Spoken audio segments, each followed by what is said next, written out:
My best friend's sister falsely accused me of getting her pregnant. My parents disowned me and harassed me at work without checking my alibi. But when she admitted the truth, I got a restraining order and the judge made them pay my legal fees. I'm 26 years old. I work in inventory management for a distribution company, and honestly, I need to tell this story because what happened about a year and a half ago literally destroyed my relationship with my parents and basically forced me to rebuild my life from scratch. The thing is, when people ask you why you don't talk to your family, you can't just say, "Oh, I was falsely accused of getting someone pregnant and they disowned me," without sounding completely insane, you know? But that's exactly what happened, and the truth is I'm still processing all of this. I guess I should start at the beginning. I grew up in a relatively small town, one of those where everyone knows everyone and gossip flies faster than anything. My parents were always very traditional, very old school, like family comes first and a real man takes responsibility and all that shit. Don't get me wrong. I had a pretty normal childhood. Nothing traumatic or anything like that. My dad worked in construction, and my mom was a secretary at an elementary school. We were middle class. Let's say, nothing special, but we didn't lack anything either. My best friend since high school is named Scott, and we basically grew up together. We spent all our time at each other's houses, went to the same places, shared everything. His family was like my second family, or so I thought. Scott has a younger sister, Brittany, who was always a bit complicated, let's say. From the time I met her, when she was like 1-3, I was 16 at the time, I noticed there was something different about her. I don't mean this in a bad way, but she had pretty serious mental health issues. Depression, anxiety, and I think something else they never officially diagnosed because her parents were the type who think therapy is for crazy people. Scott would tell me from time to time that Brittany had episodes where she'd make things up, elaborate stories about situations that never happened, and her parents basically let it slide because it was her way of dealing with things, or some justification like that. I was always nice to her, like you'd be with your best friend's little sister, but we never had a close relationship or anything. I'd see her at Scott's family gatherings, at birthdays, that kind of thing, but that was it. Fast forward to about 2 years ago. I was 24, had just gotten my current job and was living in a small but decent apartment about an hour from where I grew up. Things were going well, honestly. I had my independence. I was dating a girl named Lauren. That relationship ended after about 6 months, but it was friendly, working hard, seeing my parents every 2 weeks or so. All normal, you know what I mean? One day, completely out of the blue, Scott calls me, and his voice sounds weird, like nervous, but also angry. He says, "We need to talk," and I think, okay, this doesn't sound good. We meet at a coffee shop and the guy is sweating, looks super uncomfortable, and finally drops the bomb. Brittany is pregnant, and says, "I'm the father." I literally just sat there like an idiot, processing what I'd just heard, because what the fuck? I tell him, "Scott, that's impossible. I've never touched your sister. We haven't even been alone together. What is she talking about?" Scott looks at me and tells me he believes me, that he knows his sister and knows she has problems, but that his parents are going crazy and Brittany is insisting on the story. I ask him when this supposedly happened and he gives me a date, and I literally laugh because on that date I wasn't even in the state. I had gone to a work conference in Texas for a whole week. I had receipts, photos, hotel records, everything. I show him my calendar on my phone right there and tell him, "Look, it's literally impossible." I thought that would be enough, I thought that with such clear evidence the matter would be resolved and we'd all move on with our lives. But no. Oh no. Things were just getting started. Scott tells me he suggested to Brittany that she take a prenatal paternity test, one of those that can be done during pregnancy, and she flatly refused. She said it was dangerous for the baby. It's not, by the way, I looked it up, that it was unnecessary because she knew the truth and basically became hysterical when her family insisted. 2 days later, and this is where everything goes to hell, my parents show up at my apartment unannounced. My mom is crying. My dad has that face he used to make when he was about to explode, and I still have no idea what's going on because Scott had asked me not to say anything until things calmed down. My dad looks at me and says, Brittany's parents called us, and my heart sank because I already knew where this was going. What followed was basically an intervention. My parents yelled at me for, I don't know, 2 hours, about responsibility and honor and how I had disappointed them and I don't know what else. I tried to explain. To them, I showed them my calendar. I told them I wasn't even in the state when it supposedly happened, but my mom just kept saying that dates can be wrong, that maybe Brittany got confused, that these things happen. And I was there like, are you listening to yourselves? My father, and I'll never forget this, told me that if I was a real man, I would take responsibility and do the right thing. I said, do what right thing? Accept paternity of a baby that's literally not mine, ruin my life for a lie? And he just kept repeating that Brittany had no reason to lie, that she was a good girl, that I probably took advantage of her because she has mental problems. His words, not mine. And yes, the irony is incredible. I tried to reason with them for weeks. I sent them all the evidence I had. Hotel receipts from Texas, flight records, photos with date and location stamps, text messages from that period where I was clearly in another state. Nothing worked. My parents had decided to believe Brittany, and there was absolutely nothing I could do or say to change their minds. It was like talking to a wall, but worse, because this wall judged and hated you. The phone calls became more aggressive. My mom would call me crying, saying, how could I be so selfish? That baby was my responsibility, that it was going to grow up without a father because of me. My dad stopped crying and went straight to anger. He'd tell me I was a disgrace to the family, that he'd raised me better than this, that if I didn't do the right thing, I'd have to live with that guilt for the rest of my life. The straw that broke the camel's back was when they showed up at my work. My work. They talked to my boss, told him the whole situation from their completely biased perspective, and basically tried to get me fired or something. My boss, thank God, is a reasonable person, and called me into his office afterward to ask me what the hell was going on. I explained everything to him, showed him the evidence, and he was incredibly understanding. But imagine the humiliation. Your own parents going to your workplace to basically sabotage you. That night, I sent them a message saying I no longer wanted contact with them until the baby was born and a court-ordered paternity test was done, which was the only way to resolve this definitively. My dad responded with a message that basically said, if that was my decision, then he no longer had a son. My mom added that they were disowning me, as if they had some fortune to inherit, but whatever, and not to contact them again until I came to my senses. I responded, perfect. See you when the test results prove I'm right, and blocked them everywhere. The next few months were a nightmare, honestly. Not only had I lost my parents, but Scott was in a super awkward position because he was still my friend, but also Brittany's brother. We tried to maintain the friendship, but eventually it became too complicated and we drifted apart. Lauren, my ex, called me one day to tell me that Brittany had contacted her to confirm that I had a history of being irresponsible with relationships. What? And Lauren had told her I'd always been respectful and honest, but the fact that Brittany was contacting my ex seemed completely sick to me. Finally, after what seemed like forever, the baby was born.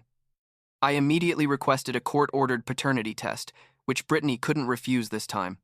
And the process took a few weeks between sample collection and results, and during that time, I lived in a constant state of anxiety. Like, I knew I wasn't the father. I had irrefutable evidence that I wasn't even in the same state. But a small, paranoid part of my brain kept thinking, what if somehow... I don't know. It was irrational, but I couldn't help it. The day of the results came. 0% chance of paternity. 0.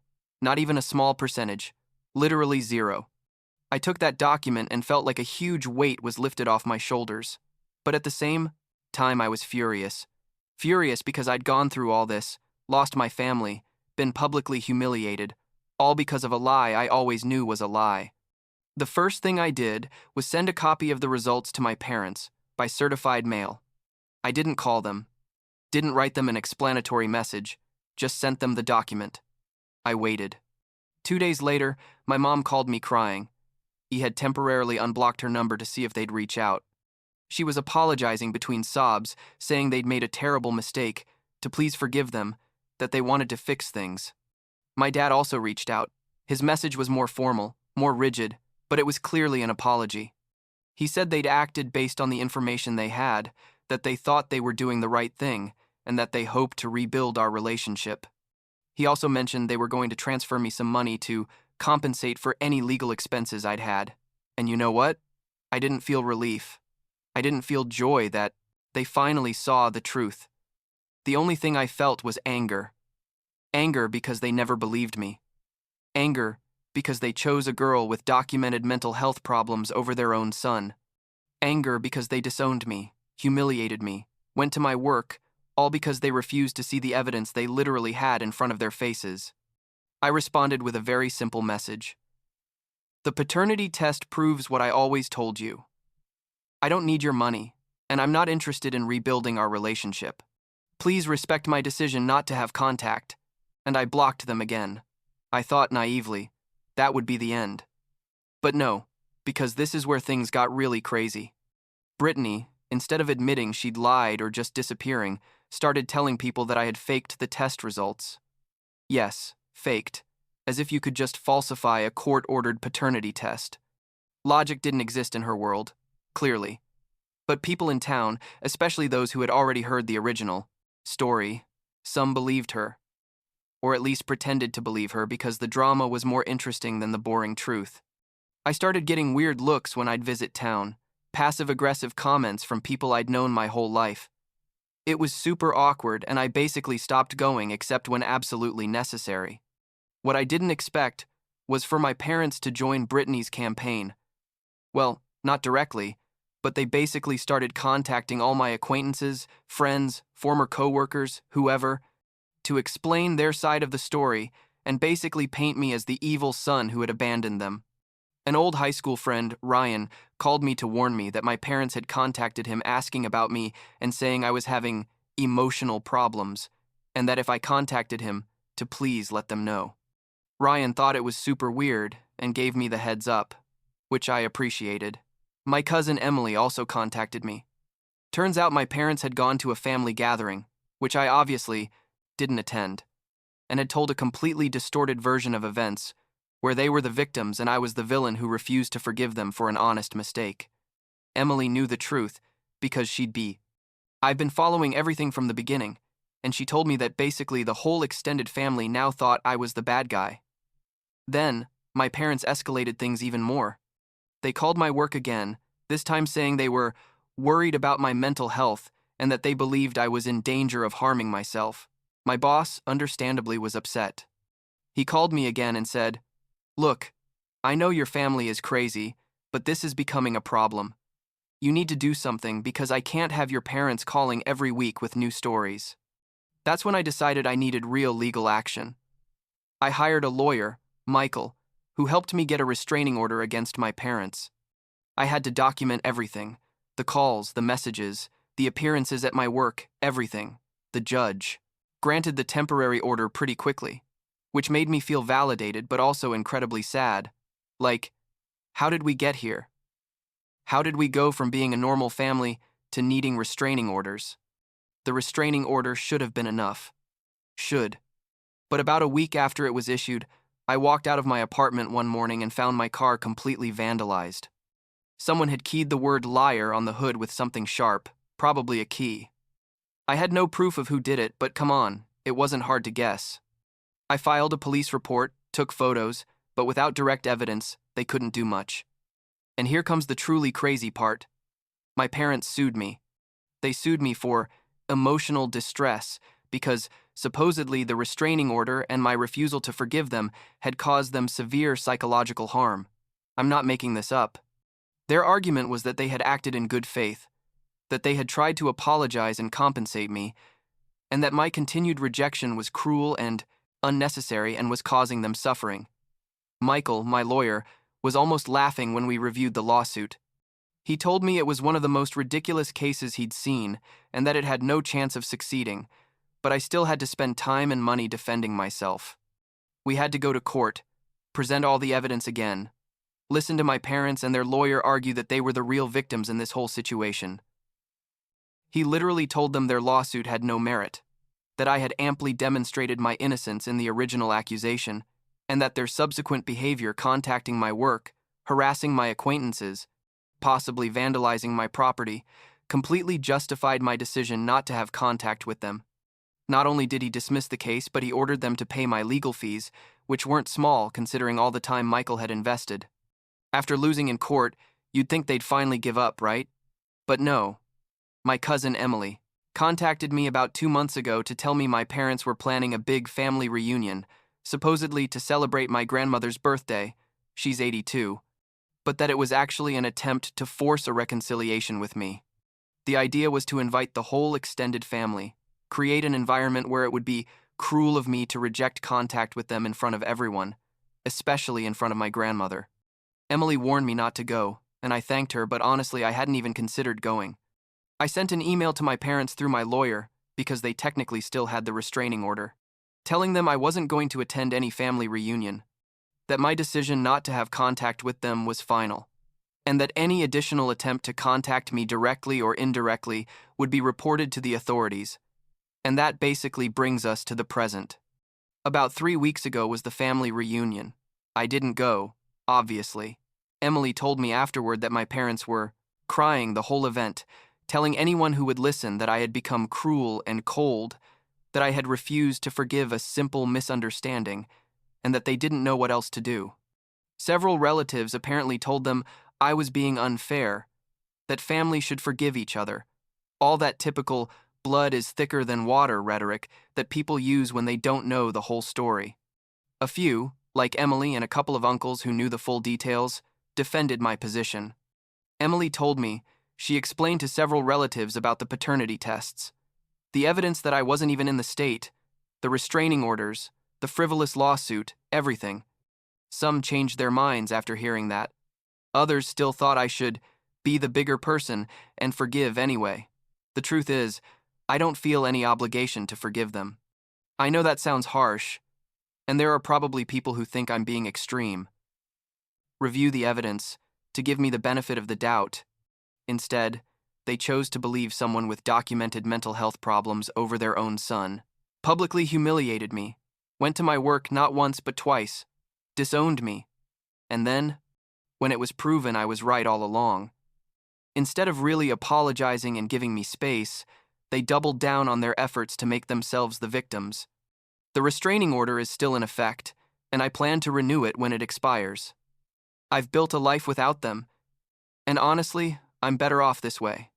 I have my job, some good friends, the real ones who didn't believe the lies, and peace of mind for the first time in almost 2 years. I don't have to deal with constant drama, accusations, emotional manipulation, none of that.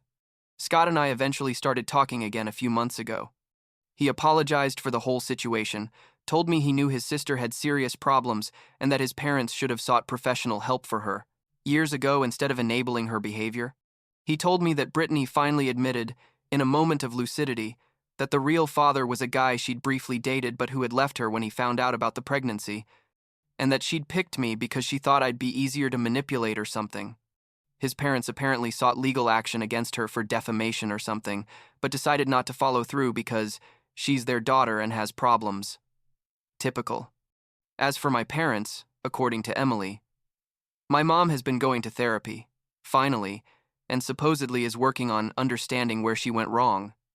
But I care very little about that at this point.